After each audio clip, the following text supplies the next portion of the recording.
Well, hello, hello. Um, so plan for today is we finish doing all of the shading for Deoxydal, and yeah, should be a good time. And then yesterday, Aix gave me a very good idea for the shiny for this Pokemon, so I just don't even have to think. We're just gonna do it. It's gonna be great. So, see you guys in about a minute once I finish setting everything up on the real life end.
Alrighty.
Hey, Yusuf. Sorry, notification alerts hate me. Anyways, hi. Hey, pleasure having you anyway. Just doing some shading right now.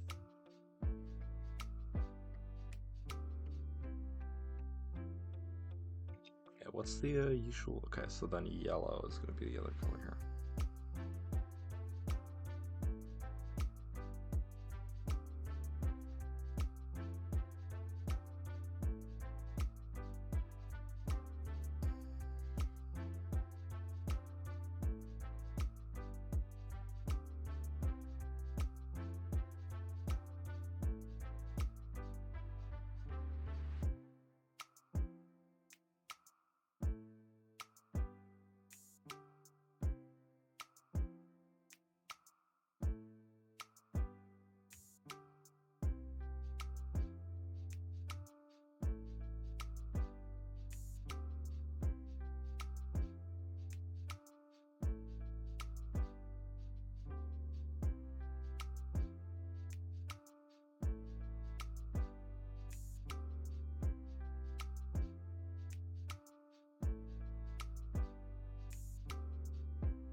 Why is this not working? Hello?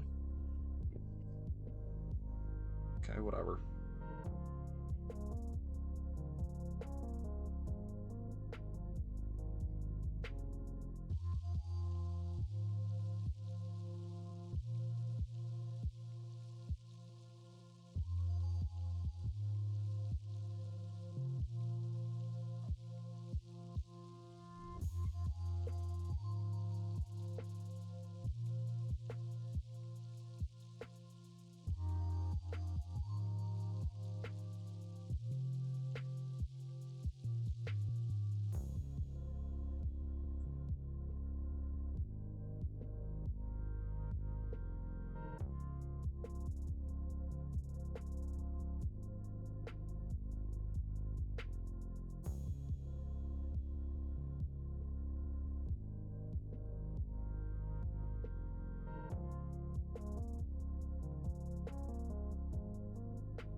I don't know how to explain this, but the color scheme of this one you're making reminds me of Wonka Gobstoppers. I feel like I know what you're talking about, but it also confuses me all the same.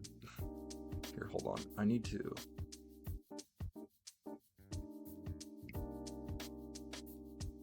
That's better.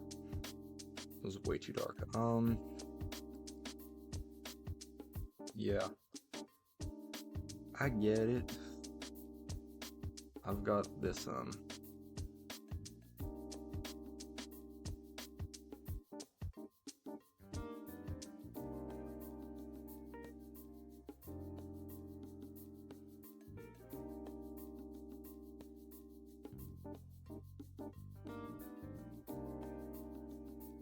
okay, that's been done.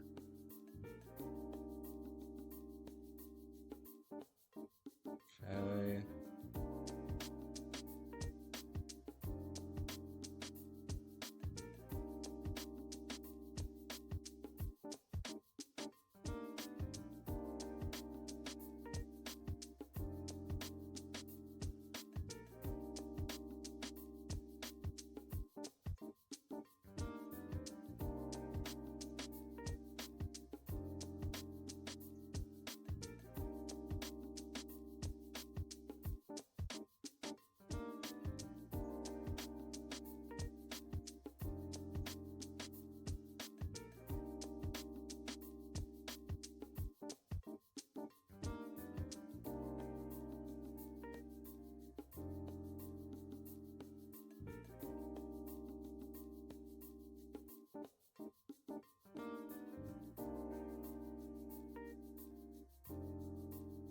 Yeah, is there anything else I need to be shading? I think that's it. Yeah.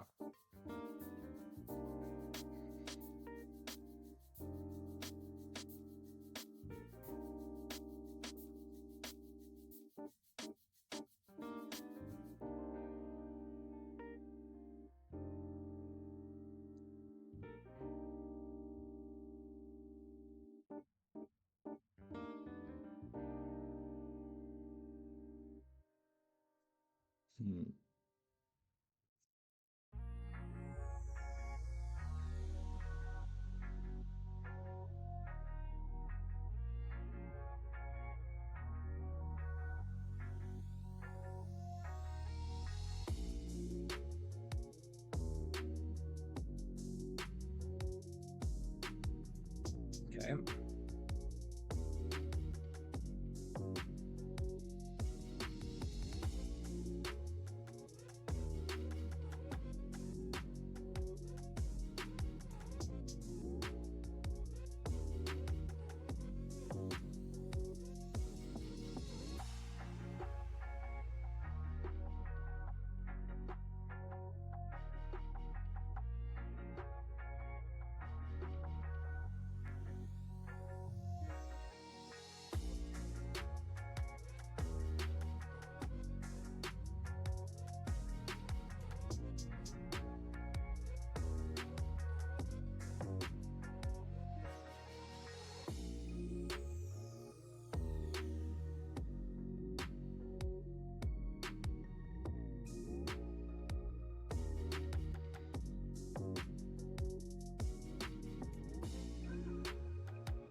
Okay.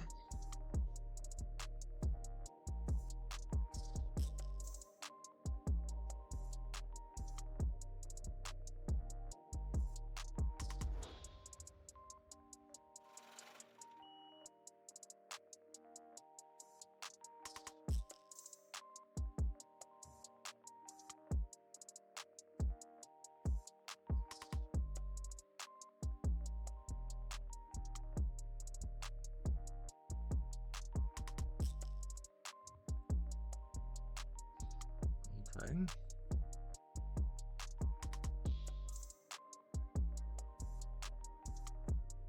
Hold on.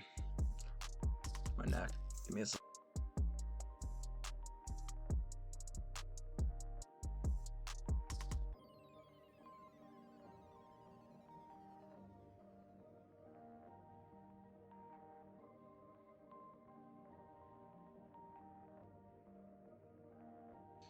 Okay.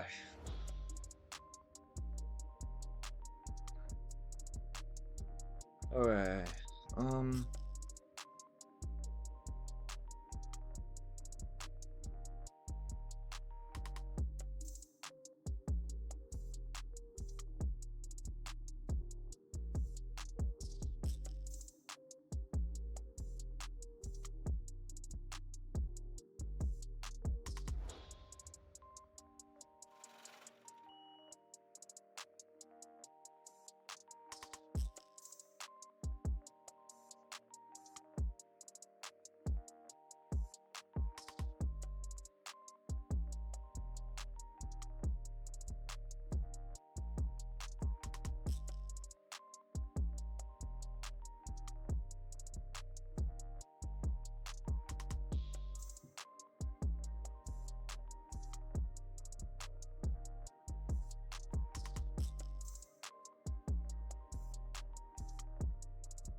Okay.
Okay.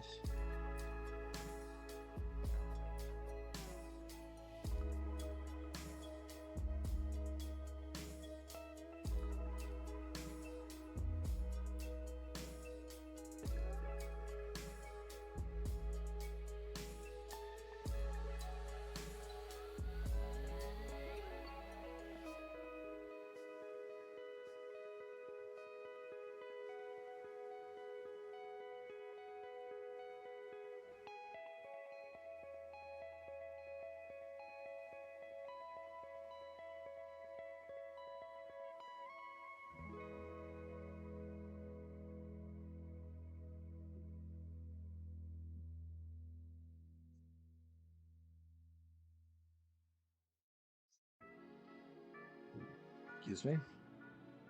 Okay, that's been done, that's been done, that's been done. This entire section up here needs to be shaded.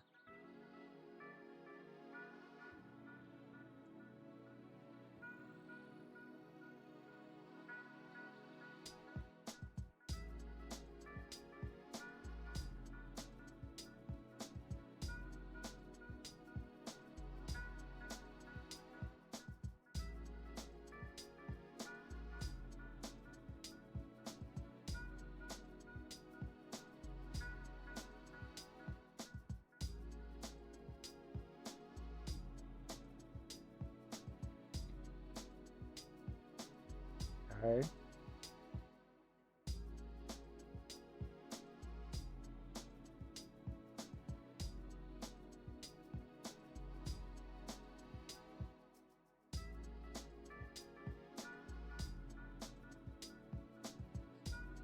Hey Bucket, how's it going?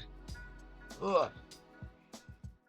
Jawbreaker Pokemon. That's pretty much what a mess just said, yeah. Ah,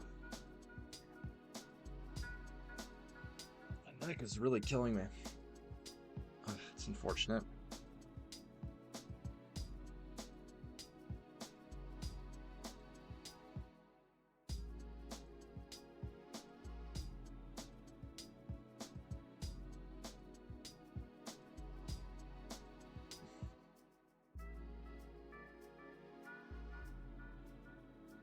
Okay.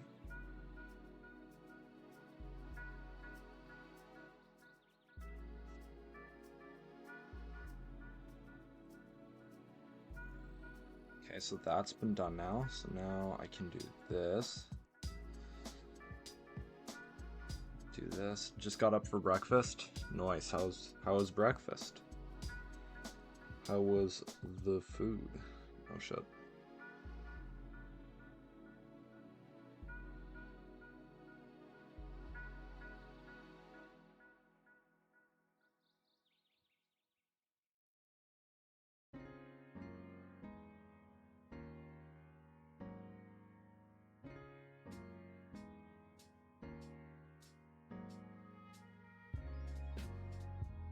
we go. Oh, whoops. It's gotta stop switching it like that. It's very annoying. Chicken and rice, plain but decent. Yeah, sounds about right. Love ourselves some good old classic chicken and rice. Literally cannot really go wrong with it. It's like, this is just a solid meal. Every time.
Okay.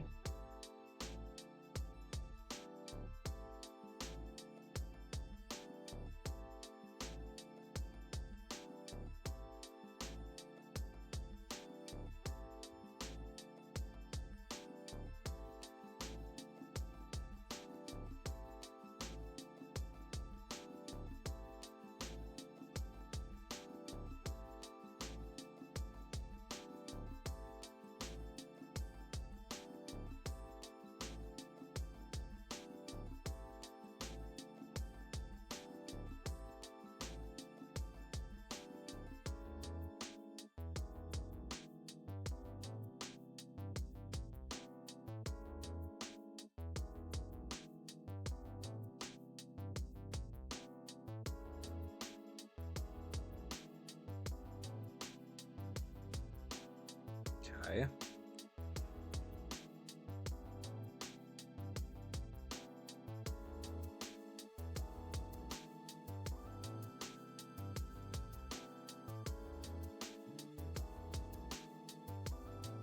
Okay.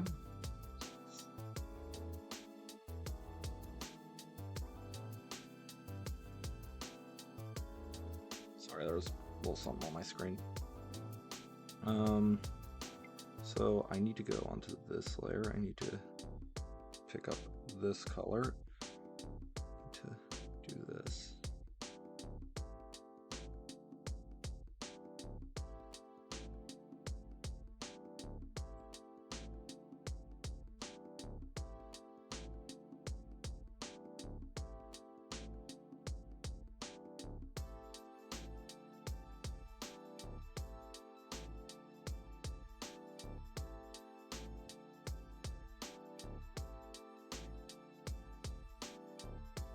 Okay.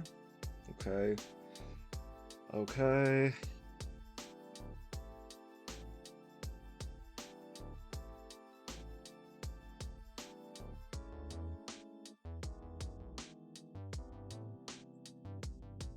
Cool.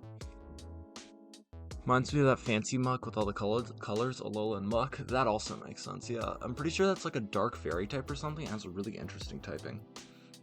But yeah, that makes total sense. Okay.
Okay.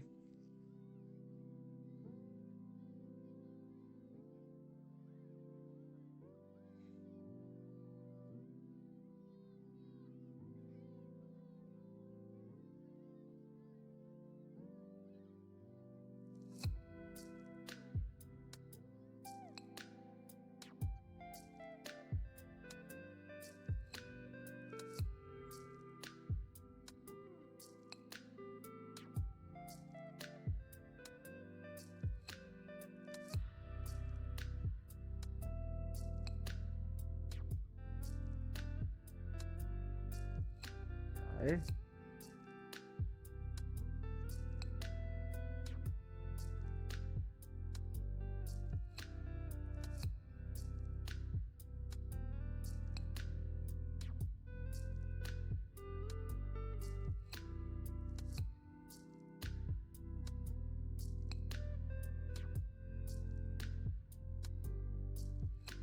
Oh, wait.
That was close. Fixed it though.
Okay.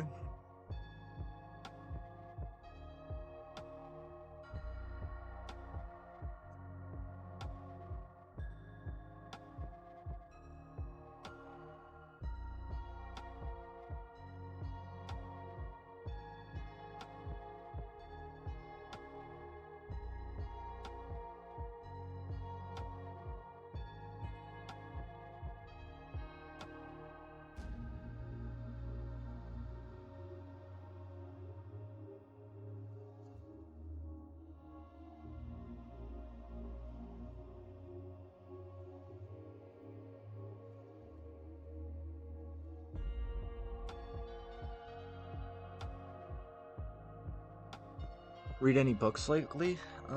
Personally, no. I should, but I haven't.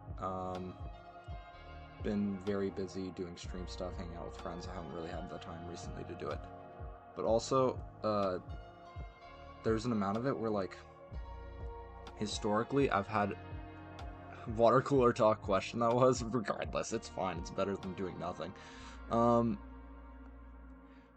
Regardless, there's another amount of it where it's like I've had I've struggled sometimes to find good books to read because historically like I'd get through books too quickly and then I couldn't find anything I'd like and then I'd have like a big drought. So what happens is like if I get handed a book and I actually start reading it, I'll like crush it even if it's like 400 pages in like 3 days. But then I have like nothing. So then I'm just bored out of my skull until I find another book. Um so right now, I do not currently have a book that has been super enjoyable for me. But I do have some really good recommendations if you want it.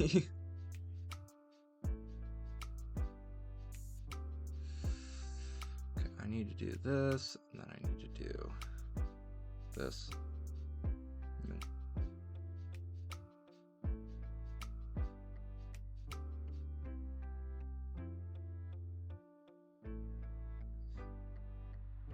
Okay.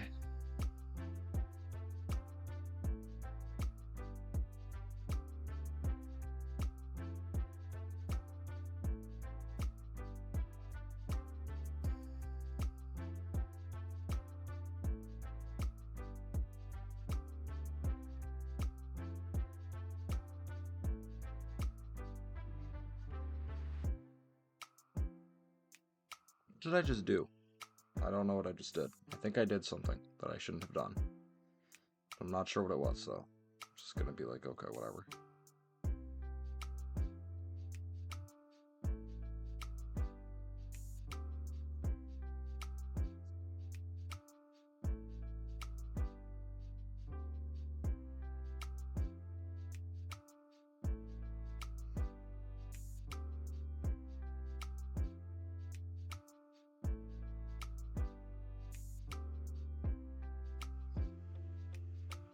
I think I accidentally just tapped my mic. Sorry if that made noise. Mobby.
Okay.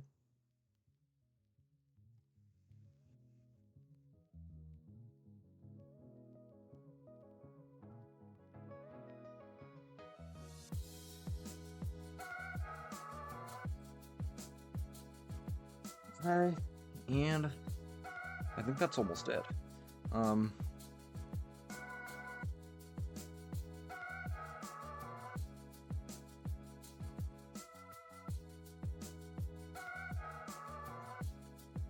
That is like barely visible. Okay, hold on.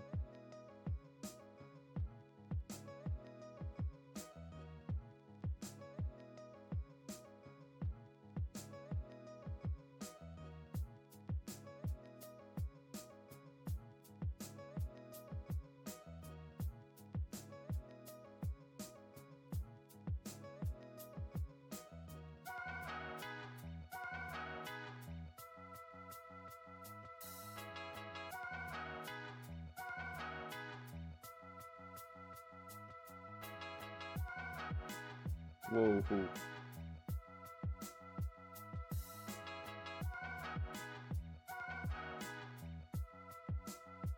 Boy.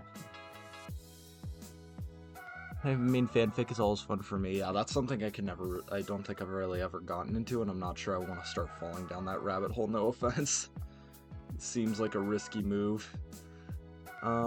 Made it to Evergrande City last night in Pokemon? Congrats. Hey Volt, do you have any fish facts off the top of your head? I'm going to the aquarium this weekend. I want to talk more than just shark facts to my company. Okay. Like, what fish do you kind of expect to see there? Because there's a lot of different fish. Company meaning like some family. Got it. I thought it was like a work trip or something, and I was like, that's an interesting team building event. But yeah, that also makes sense. I'm a big fan of the Char. I need to darken that more. That is too much. Okay, hold on. There we go, that's better. Hello? What? Hold on, it's bugging.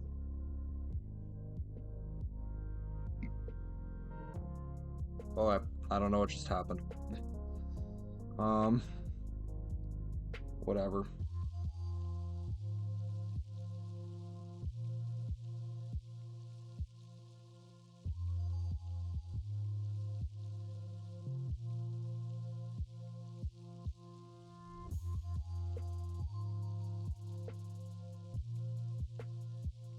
Bucket owns a company, dodecahedron. Oh, that's the platonic solid you were talking about. Yep, exactly, right. And you know basic fishes. I know there's jellyfish, seahorses. I can just check the website. Alright, sounds good. When it comes to jellyfish, they're, shocker, not fish. They are actually part of the group, Cnidaria, which starts with a C, which you would not expect based off the name Cnidaria. But it's essentially all of like the soft-bodied stuff. You get like comb jellies, stuff like that. It's a very interesting group. But my favorite part about Cnidarians is that there is a very specific group of Cnidarians called Mixozoans, which quite literally mean like slime animals, if I remember correctly. And the reason they're interesting to me is because they make up like 20% of all of the creatures in Cnidaria. But they also are parasitic and spend most of their life cycle uh, unicellular. They're like only a couple of cells, but they're still animals. It's crazy. So essentially, it's like my favorite example of showing like, hey, evolution like doesn't necessarily go like bigger or more complex all the time. Sometimes it just goes with whatever works. And in this case, whatever works happened to be that. Which I think is super cool. Hold on.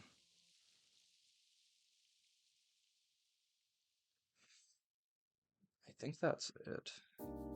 Okay, this is shaded now. Wow.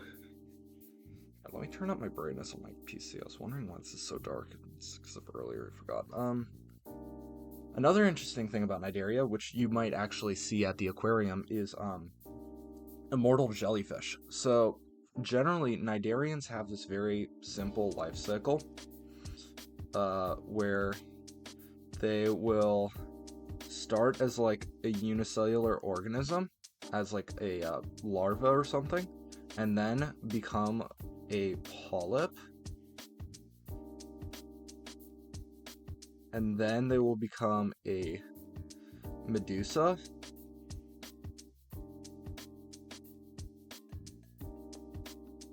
and then they will become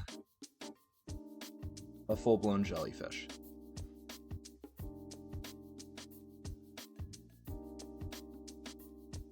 Now, the interesting thing about this life cycle is that, first of all, some of these stages are just never achieved by certain groups. Like, for example, all coral are polyps. All coral are part of the group Cnidaria because they're all polyps that just grow stuff around them and then never continue on to the next step in their, I guess, pathway. Then there are some jellyfish, like I believe the moon jellyfish, that don't actually evolve or don't actually progress past Medusa and don't actually develop like stingers and stuff like that. And that can happen too. And then a decent number of jellyfish that you might know actually gain their stingers, stuff like that, and become a full-blown like jellyfish. However, this is not true for all Cnidarians. This is like their general life cycle, and then they like die at some point after being a jellyfish, right? They either get eaten by something or they just die over time. What if I told you that's not always the case? There is a group of jellyfish called the immortal jellyfish, which is a very apt name for them, where they actually, as they are dying in their jellyfish or medusa stage, they pretty much eat away at whatever materials are left of themselves and then regress back into being a polyp. From there, they just grow right back. They have no need to reproduce again. They just regrow back into a jellyfish after a while.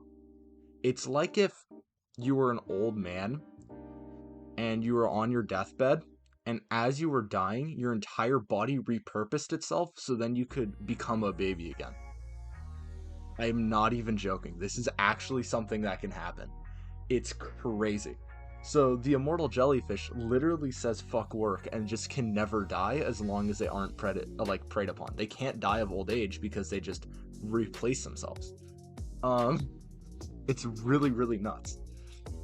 There's also a lot of different kinds of polyps. Some polyps have this weird thing that they can do that's like stacking, where like you have a cup like this, and then you have a cup like this, and then you have a cup like this, and then you have a cup like this. And eventually, each one of these are going to pop off and become a medusa. Like each one of these cups, quote unquote, actually becomes a medusa. Cnidarians are very, very weird. They do a lot of weird shit. But it's also really cool to see them as a result of that. So, let me...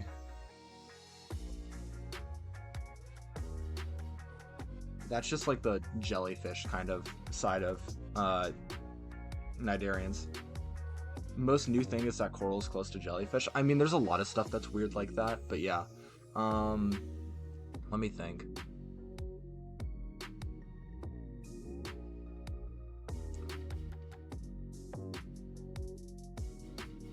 No, that's vertebrates. Sorry, hold on, I'm thinking. There's a lot of stuff like that. Do you think there's going to be any mola there? Sunfish? I could drop information on sunfish. I like sunfish. Sunfish are cool. There's rays. Rays are cartilaginous fish. All stingrays, all manta rays, all of them are cartilaginous fish. So they're most closely related to sharks. The main two groups of cartilaginous fish that have survived in the modern day are sharks and rays. I will tell you about sunfish in a bit. But so rays are also really interesting because they have this very weird morphology where they've become very flat. But shockingly, it's also like the most efficient way of swimming that we've seen in like any creature known in the damn universe. So you end up with this creature that looks really weird and has done something very awkward and confusing, yet it actually ends up being insanely efficient.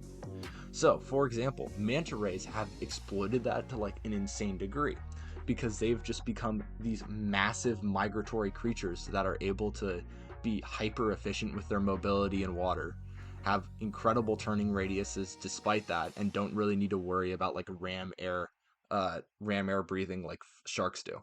It's really, really cool. I don't know that much more about like general manta ray stuff. I mean, general ray stuff, but I do know a little bit more about manta rays. Manta rays are the only true vertebrates that have that are like officially have 6 legs. Put that in your pipe and smoke it. They are the only ones that have 6 body parts that are technically counted as like appendages. So like, okay, say you have like a millipede, they have like a ton of legs, right? They're all legs, but they're not legs in the same way that like we have legs, for example. Our arms could potentially be considered legs because at one point there were legs and then they became arms. Okay? So we're quadrupedal. Or like we have 4 appendages. We have 4 arms, legs. Manta rays are the only vertebrates that have more than 4. And that's because on their face, they have... Where are they? Hold on. I need to pull this up. Manta ray cephalic lobes.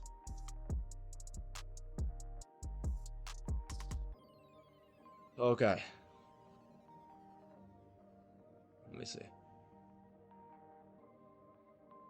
Save image. Okay, that's gonna save. Hold on. Takes me a second to do all this stuff in OBS. Properties, browse,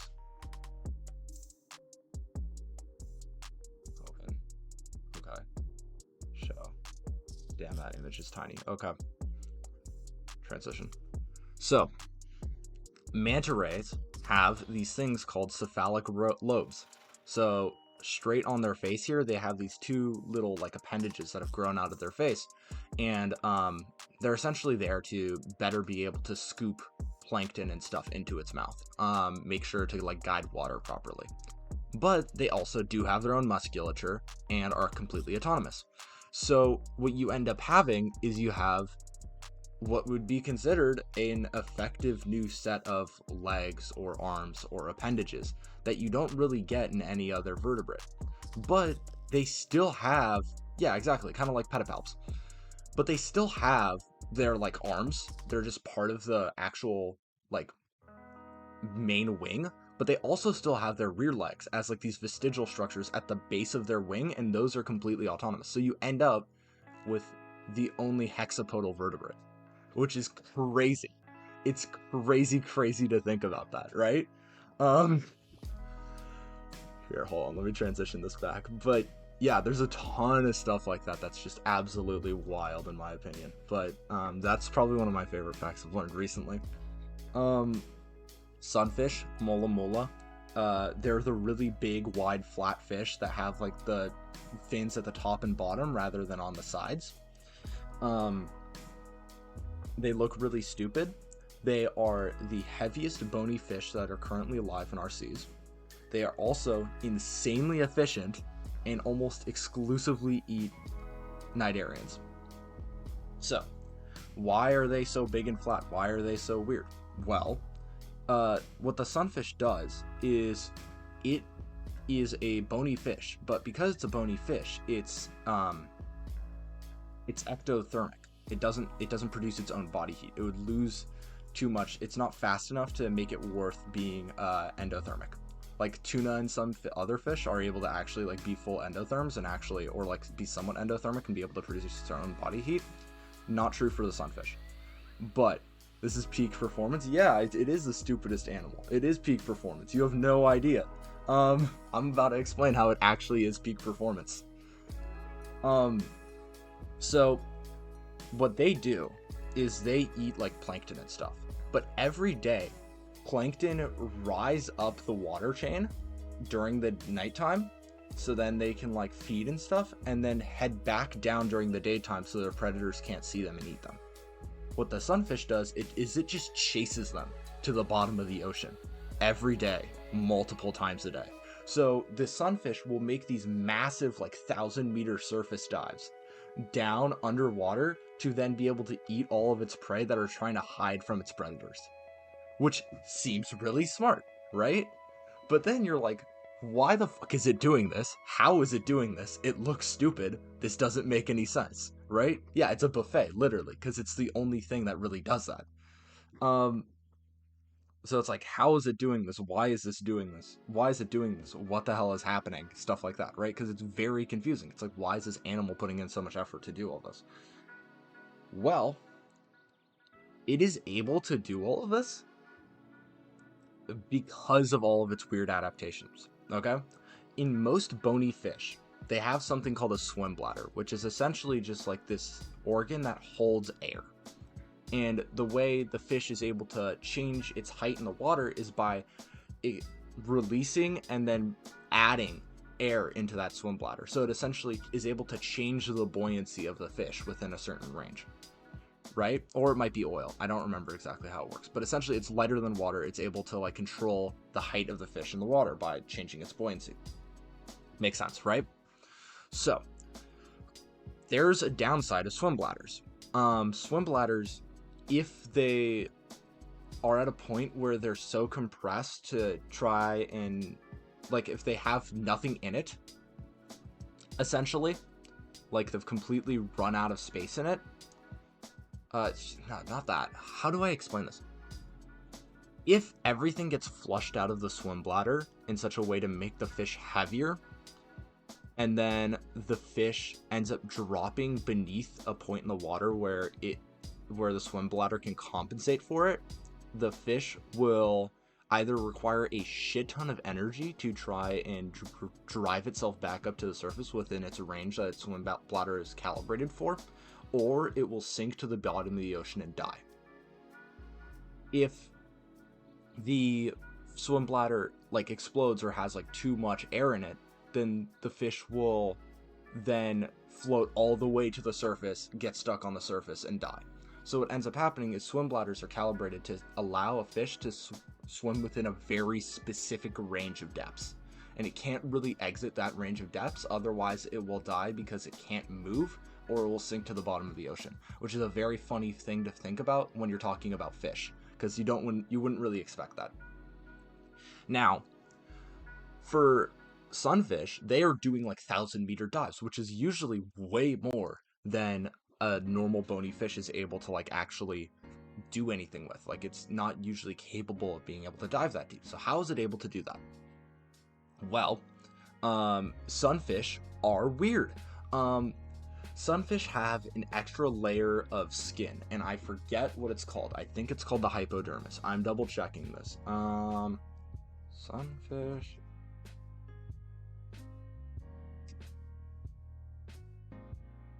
Where is this?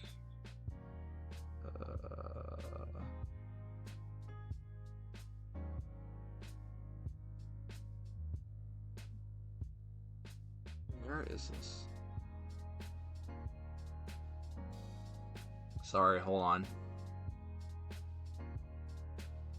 It's been a minute since I watched the real science video on this, and I haven't looked into sunfish recently, so I'm trying to make sure that I'm getting the name right.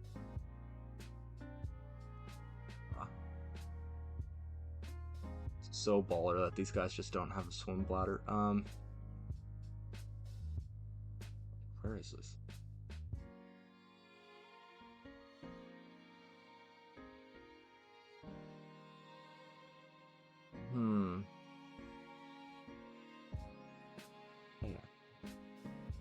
So, hey Dragon, how's it going? The petition did work. It's a pleasure having you here. Do whales have swim bladders? Kind of. I'll explain that in a sec. It's actually really interesting. So sunfish have this outer layer of skin called the hypodermis. I think it's called that. Do not hold me to this. It's been a second since I've watched the video. Wikipedia is not giving me an accurate term.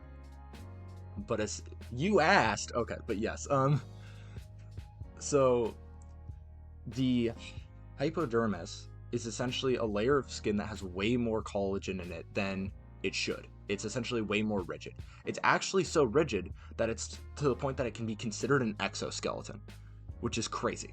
But inside of like the human body and stuff, like generally your body is going to be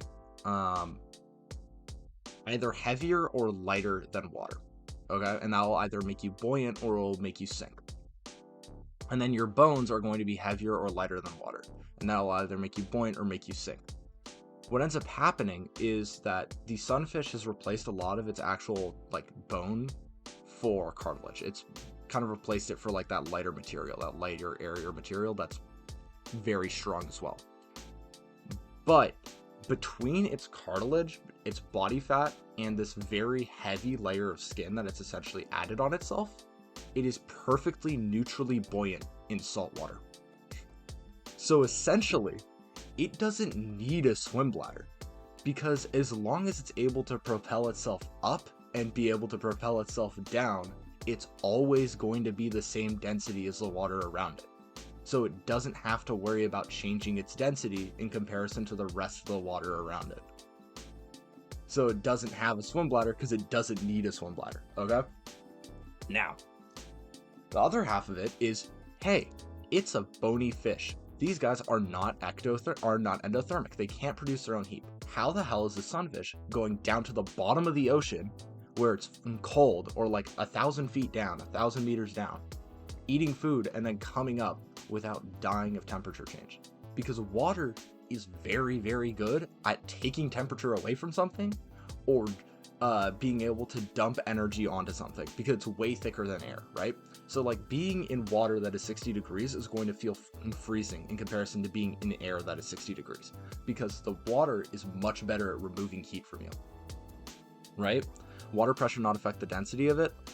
Not really. Salt water is pretty good at actually like keeping pressure, but it does depend. What I do know is that essentially the sunfish's hard exterior skin allows it to be neutrally buoyant, so it doesn't need a swim bladder. I don't actually know a lot of the physics behind it, so I'm not sure I can answer that question in good faith. But how the hell does it not like freeze to death, right? Well, the sunfish is called the sunfish because people see it at the top of like the water column, like an idiot lying on its side in the sun. And that is tactical. This is smart of them. This is something they intentionally do because they are so long and wide that they have essentially turned themselves into a giant solar panel. Whenever they prepare for a dive, they go higher in the water column, turn on their side, and then just let the sun heat them up after a while. All right? And then they're able to take that heat, retain as much of it as they can when they do their surface dive down to go eat. They eat down a lot. They drop below temperatures that should be allowable for a fish just because they're baller and cool and are able to do that since they've adapted for this. Most other fish would not be able to survive at these body temperatures, and then they just swim back up and then reheat themselves. And that is how they survive. They do this every day. They do this like 14 times a day. They'll do surface dives. It's crazy. And then finally, the way that this completely makes sense is the sunfish looks really weird. I'm going to pull up a picture of the sunfish because I just want to make sure that you guys are fully aware of what I'm talking about, because it's a goofy ass animal. But it also will make things make a little bit more sense since I've been talking about stuff that I don't really have good reference for. Save image as. He also looks so stupid, but I love him so much. Here, properties, browse, sunfish. Okay.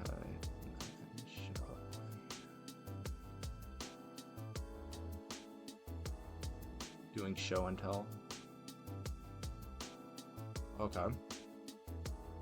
So, the sunfish looks really weird because most fish usually have their propelling fins on their sides and then their guiding fins on their top and bottom. What the sunfish has done is it's essentially turned itself into an airplane, but on its side.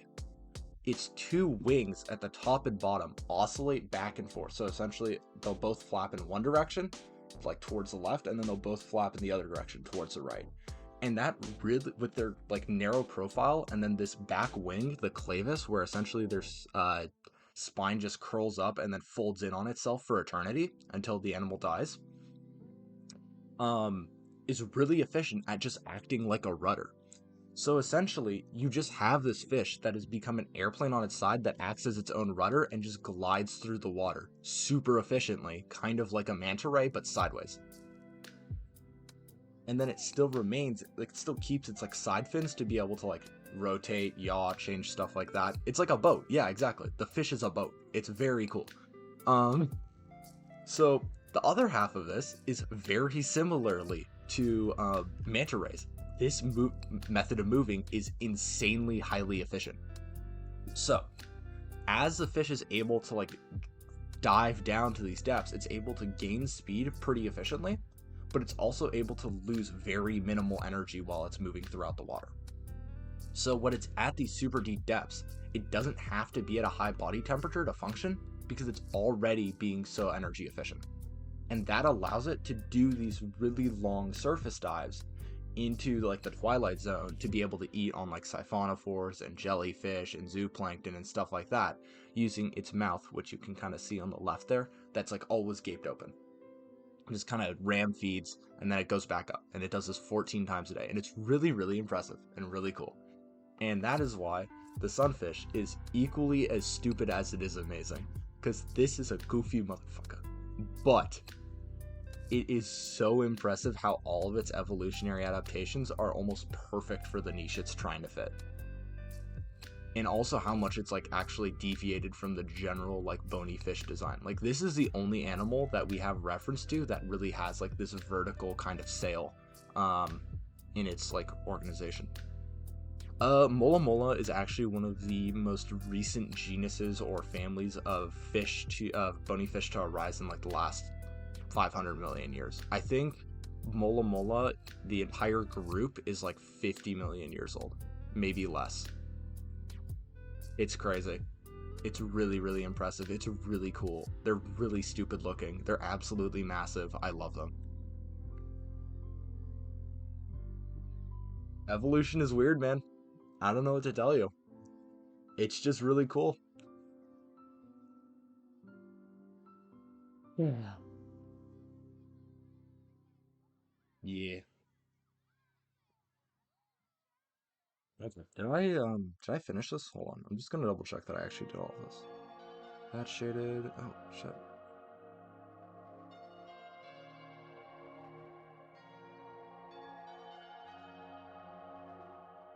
That shaded. That shaded. Yup. Yup. Yup. Okay. That's been done. That's been done. That foot was done.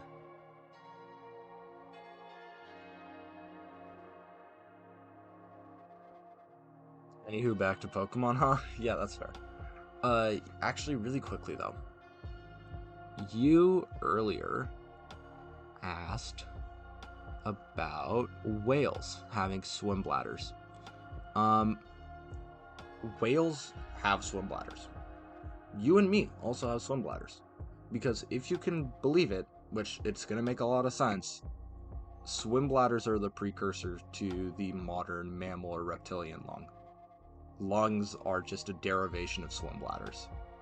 It's just an optimized swim bladder, essentially, for being able to breathe oxygen rather than to change buoyancy in the water.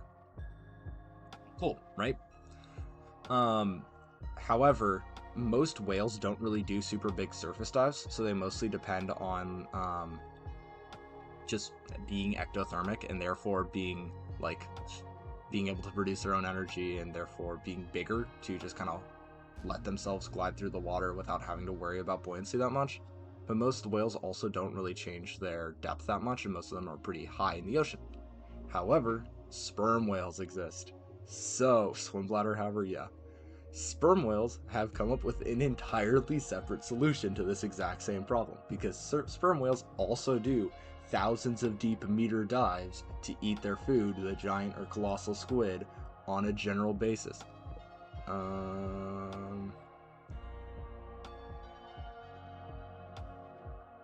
I'm sorry, I'm gonna have auto mod stop you there, but otherwise I have nothing against you on that. But yeah, you can't mention the whale by name. You can write it down as spermaceti probably, which is the actual chemical and like material I'm about to talk about. But sperm whales are called sperm whales because when whalers first were killing them, they would open their heads for oil, and they would find all of this stuff that they thought looked like what is presumed. And that's why they called them that. It is not that, thankfully.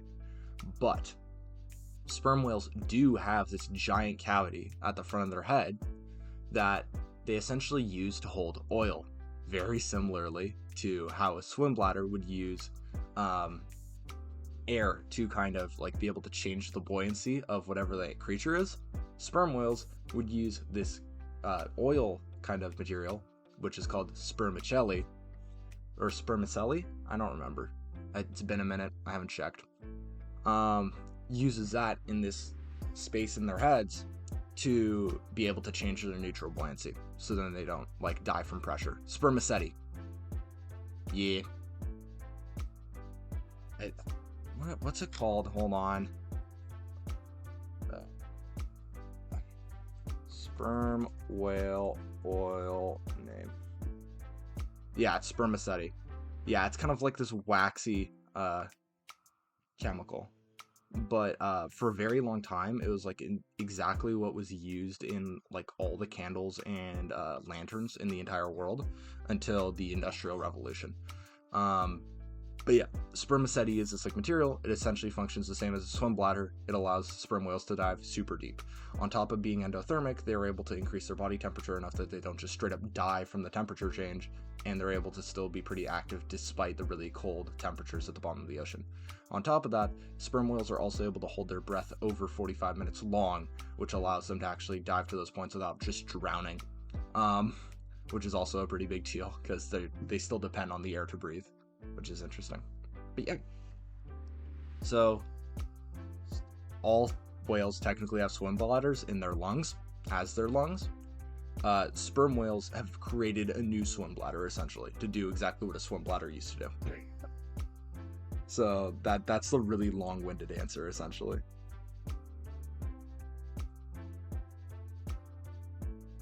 Okay. So we are now going to do the shiny for this. Yippee! Select duplicate.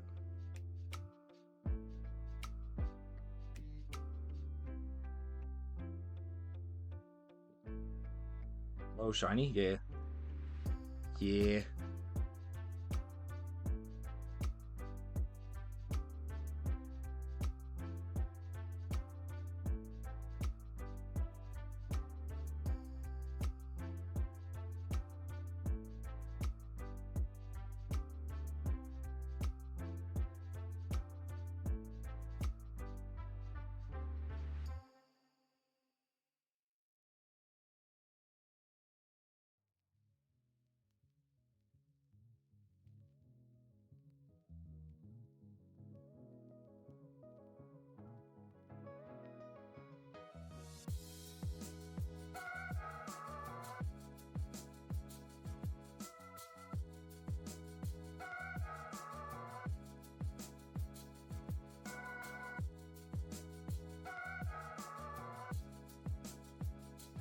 Wow, incredible shiny. Okay. Sorry. I'm gonna go do the dishes and have this on the background. Thanks for the info, Volt. Of course. I need to do that too. Dishes. Yeah. Best of luck, you guys. Did I do this properly?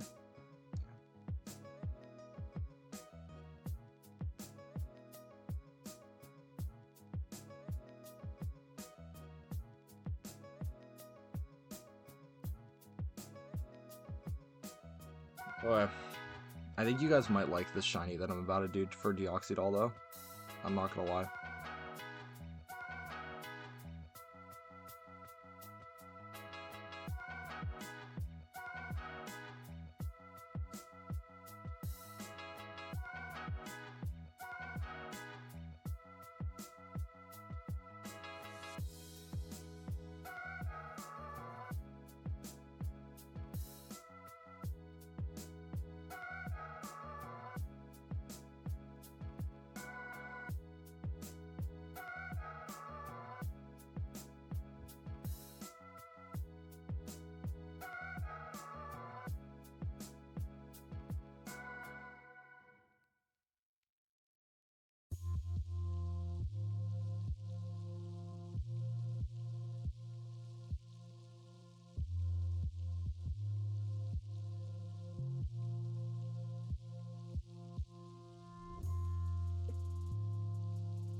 whenever you ever do fully edited videos, can you make this song your outro? Like this one specifically? Interesting. Alright. Sounds good to me. This is too bright. Whoa! Oh, that's too dark.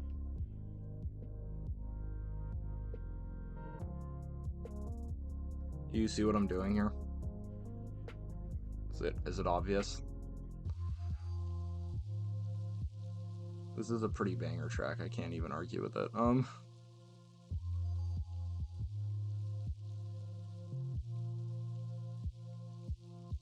Fudge.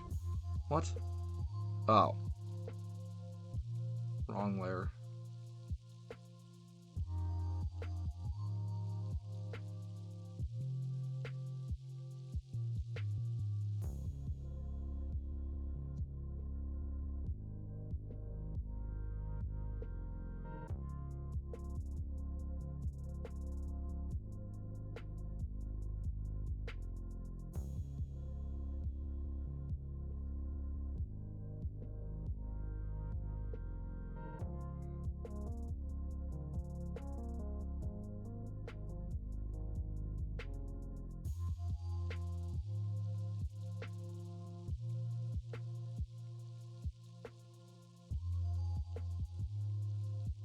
I wonder what I'm doing. Thanks to Aches for the really good idea, honestly. Though. Oh, suck. Oh wait, no, I do have to change it. Okay. Well, gotta make sure I know which ones are the shading ones and which ones aren't.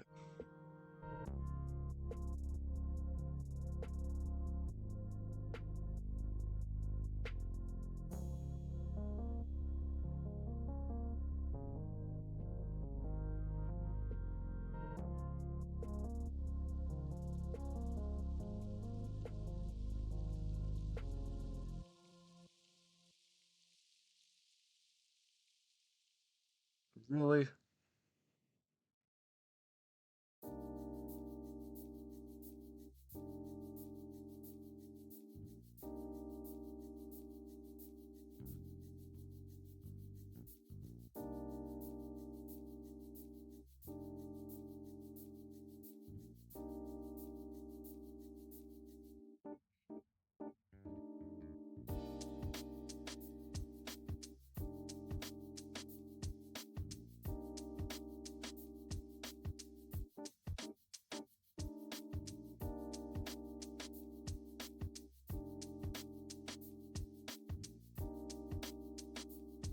Okay. You mean the vocals? It's a rainbow. Yes, you're right, Bucket. That's exactly correct. The song that was on while we put the suggestion in chat is different from the one right now, yeah? Yes, it is. I know which one they're talking about. Don't worry, I won't lose track. But yes, you guys are correct. Yay. We got the fucking got the rainbow Pokemon. But it also like is kind of a good idea, so I was like, I can't even be mad. Like, I will do this.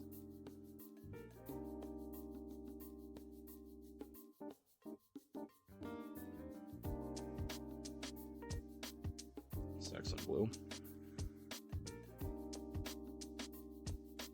Oh, suck. I actually get to change out orange for a different orange this time. See, this looks good. Shockingly.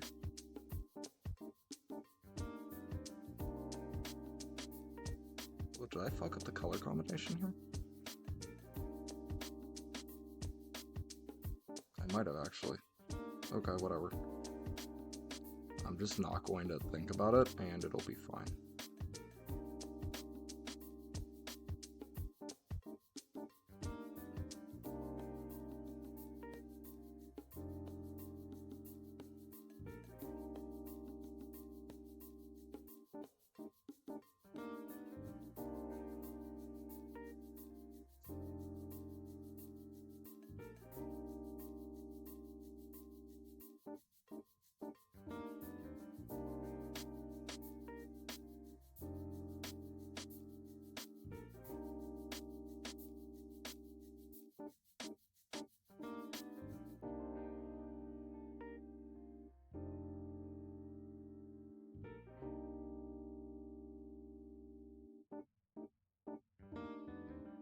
done it.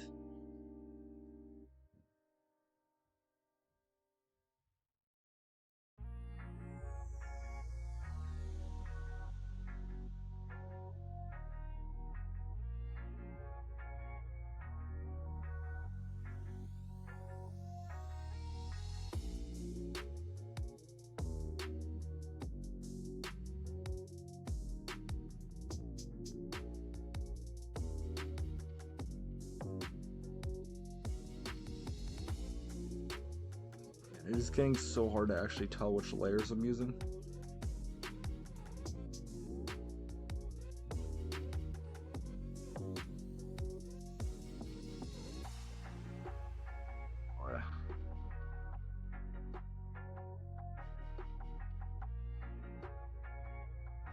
Okay.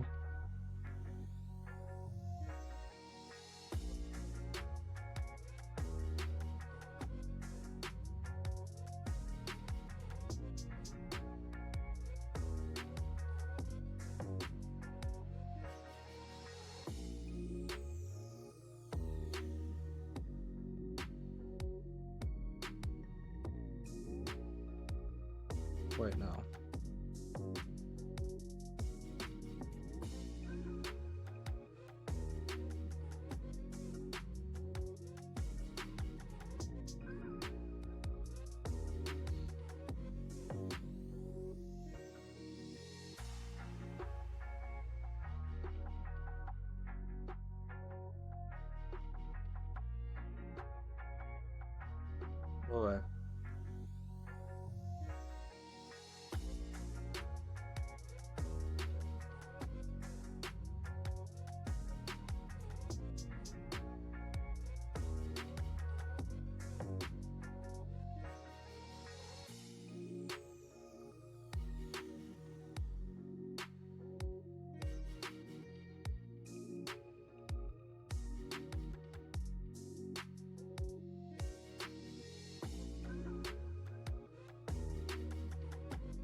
Okay.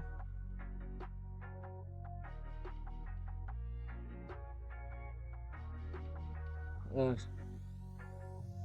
Why are we Pride Monthing the Fakemon? Yeah, changing the colors by dropping them onto the old ones for the shiny. Yep. Oh, I need sleep. Yeah, you probably do, dude. It's alright. My brain is full and tired. Funky. What exactly is going on? Sorry, yeah, I totally missed this. I was locked in trying to make sure I was getting all the color swaps right. But yeah, I get it. I'm going to...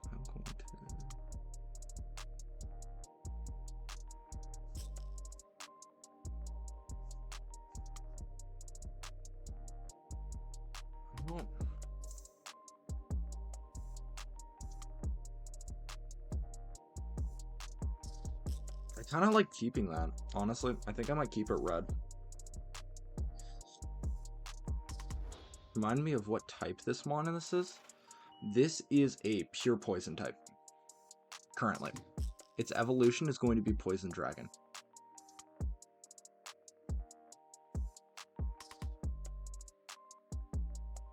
By the way, do you see it? It's a chromosome. It's a chromosome with a sword arm. It's very cool. I'm very proud of this Pokemon. I probably shouldn't be as much as I am, but I don't care. Let's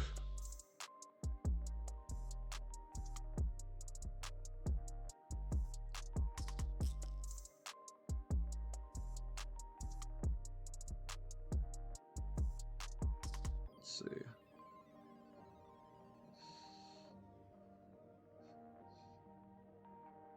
This is not the right layer. Oh wait, it is. Yo, okay.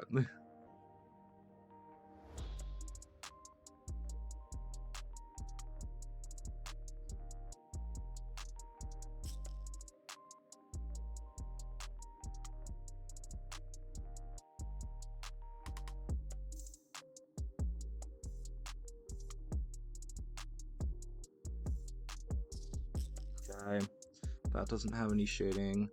And I need to go down here and pick up this, and then I need to do this.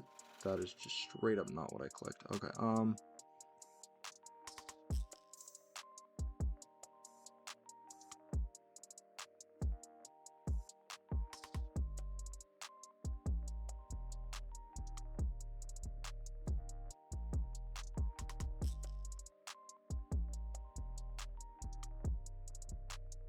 Hmm.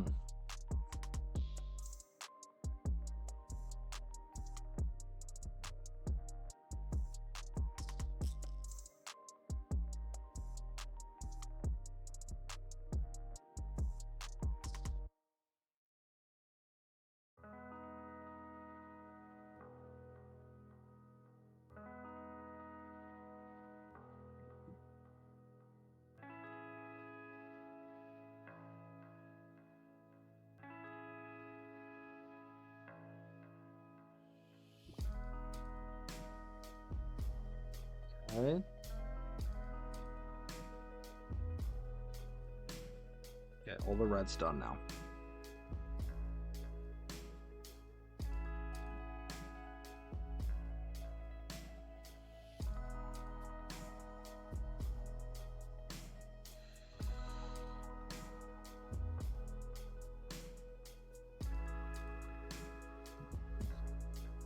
Orange.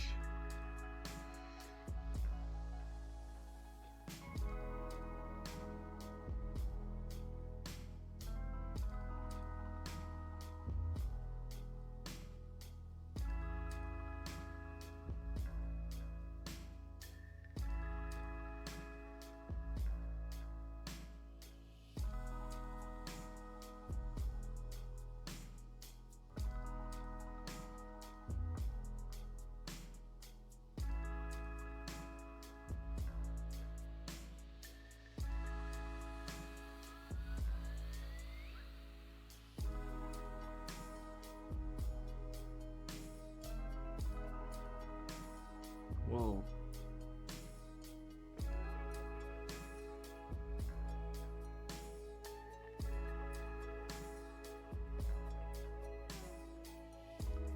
What? Little Belt is the shoot, I forgot their name. Kineticores, yeah. No, you are correct. You are exactly right, actually. So good job, proud of you. But yes, I am an Omega nerd, and I thought this was a funny idea, so I've done this. Purple. It's actually kind of hard to do all this color swapping because instead of it being an alternating by like 2 or 3, it's now alternating by 7. It's really cute. Yeah, thank you, thank you. I'm very proud of it. What's that? Colors up there. Indigo? No. Wait, what? Oh, yellow, orange. Okay, this is orange. So this is going to be orange up here. Okay, I think I got all the orange done. Yes, I got all the orange done. Wait, no, I did not get all the orange done. I am head empty. Okay. There we go. Now I got all the orange done. Alright. Oh boy, do I love using color swatches. It's my favorite activity. That looks exactly the same. That does not look exactly the same, but it still doesn't look great. That is way too dark. Okay.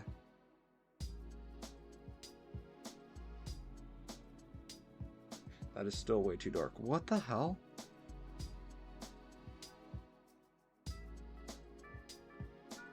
Man, yellow is such a pain in the butt. There we go. That's better. Okay, let's start with purple. Okay, that literally worked out perfectly. What the hell? There's a lot of mind effery that's going around here. I'm not gonna lie. It's sometimes kind of hard to tell exactly which colors are supposed to go where and when.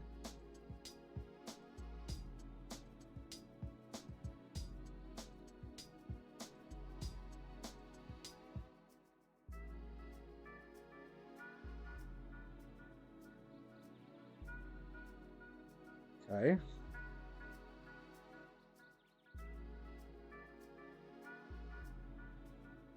Green.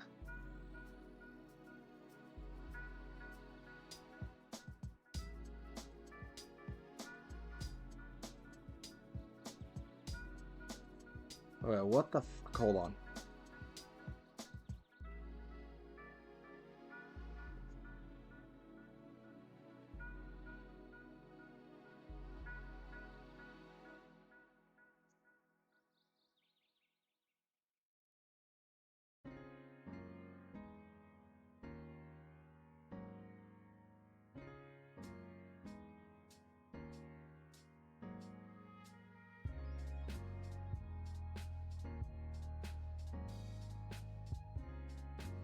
Where is it? Yellow. Okay, sec. Now I can actually tell what's going on. Okay, so I am using yellow right now. I now need to be replacing at blue, which is going to be up here.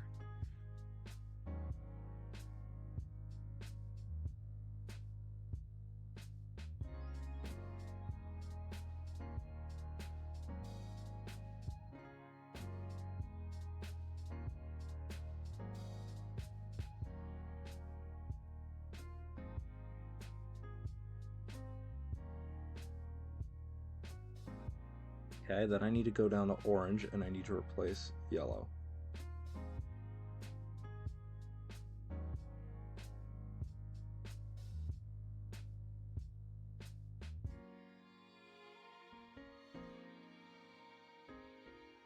There's so many colors here. This is such a pain in the ass. What the hell?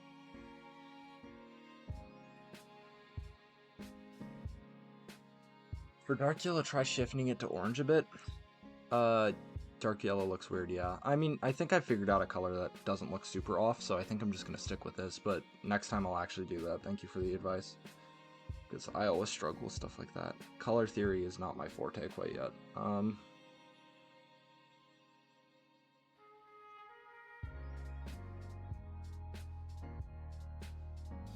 Okay.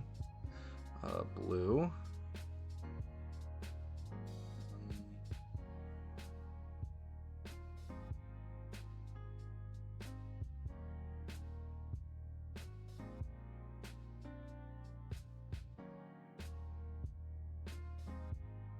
My brain is getting destroyed. Okay, I'm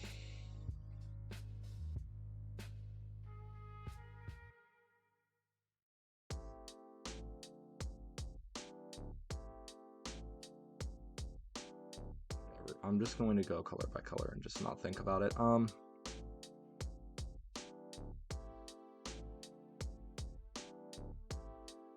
Like, yeah, it's technically a little inefficient, but, like, my brain is hurting, and I'm not gonna fuck with this. What is that?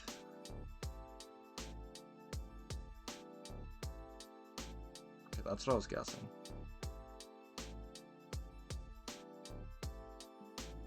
Oh, that's fun.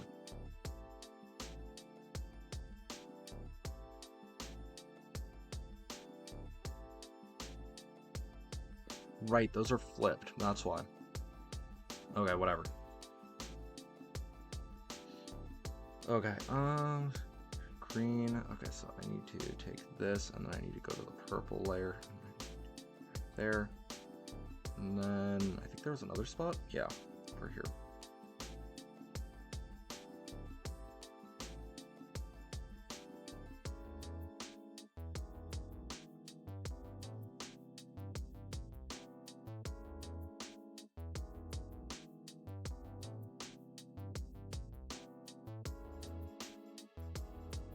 Okay.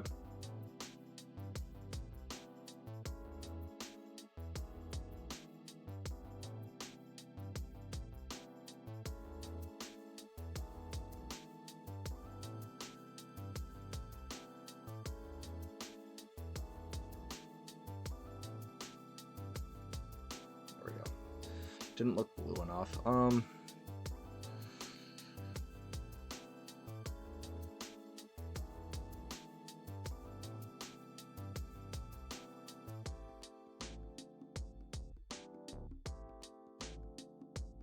Okay, that was purple. Got it.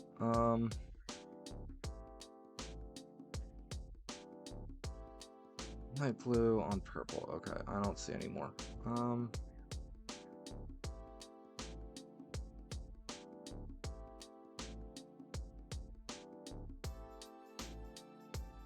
Okay, let's go to green.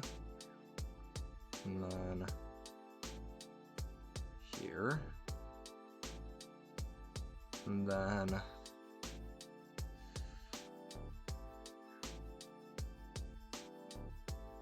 here.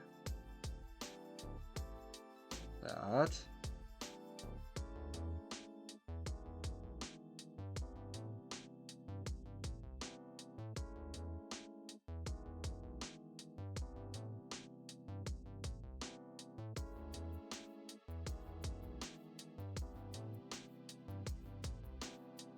whoops.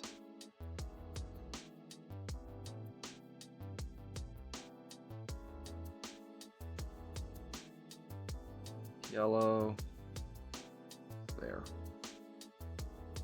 And then I need to go to orange, which is already on this layer. Awesome. Damn, this is hard. This is actually really difficult.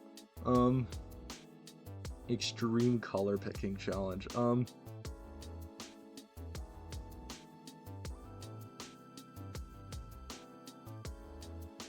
Okay, and then I need to do this, and I need to go back to this, which I don't actually know what color this is.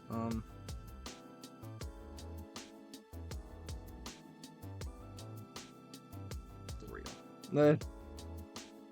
Okay, and then here.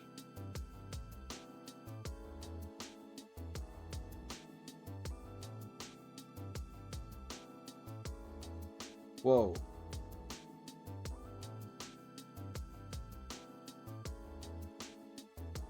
Doesn't look any different.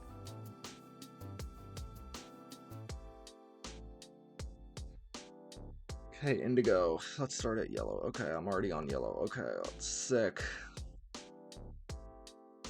Okay, actually, let's start on purple. There's literally no... Okay, that works. Sick. Now I can just do this. That will meaningfully change the color.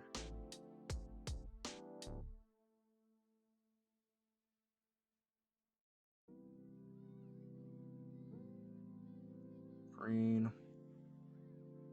Oh, keep doing that. Happens sometimes when I'm color picking.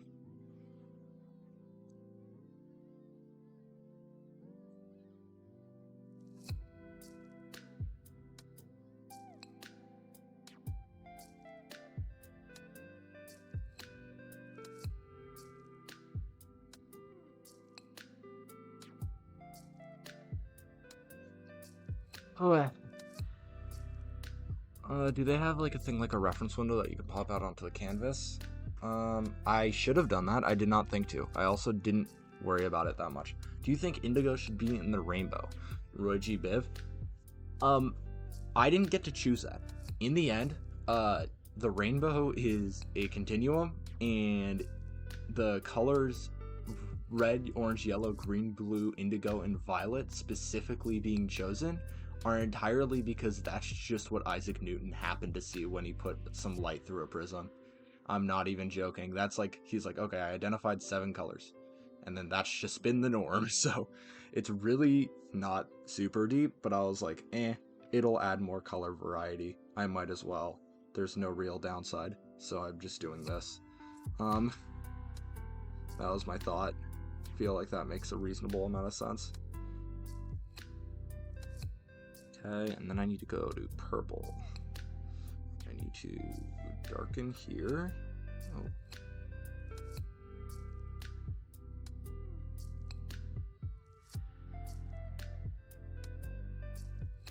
Okay.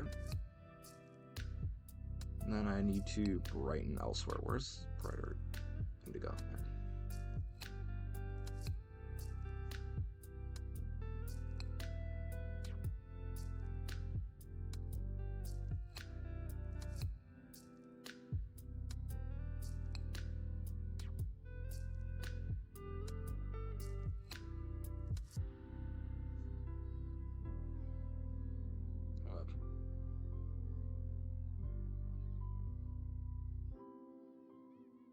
Is there anything else indigo that I've missed? I don't think so. I think it's just purple at this point. Okay. Or violet. Fudge. Violet. Okay.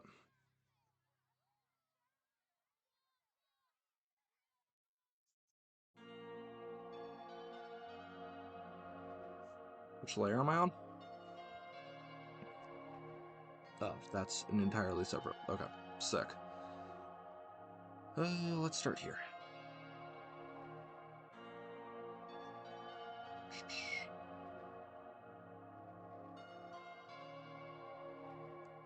It doesn't seem like it associates with this color group at all, like ever. Damn.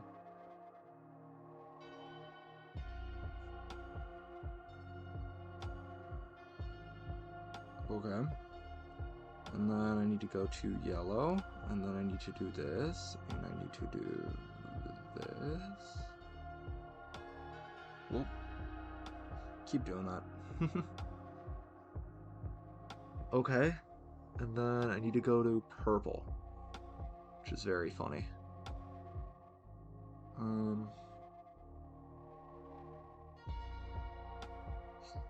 Oh, I missed one.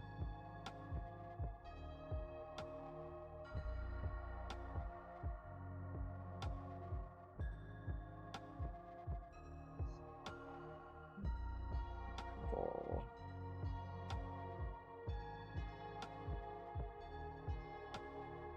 I think that's it. The absolute magic of color picking. So give me a second. I just need to finish up the sword really quickly so then it doesn't look weird. Which essentially means take this, go here, add, and then take this, go here, add. Oh. Damn, you cannot see that. How? Okay, that's better. Wow.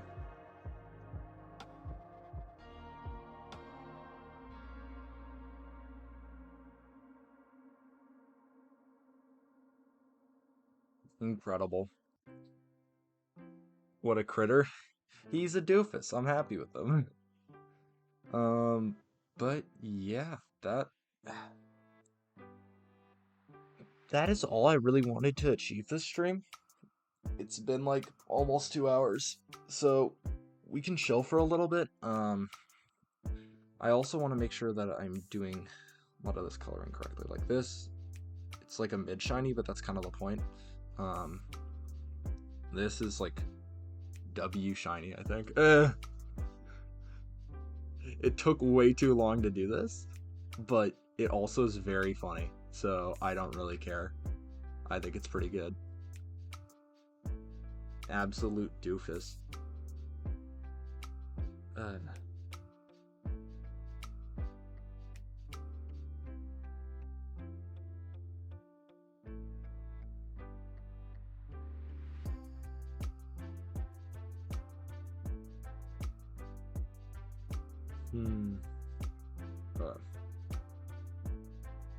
But yeah, I don't know.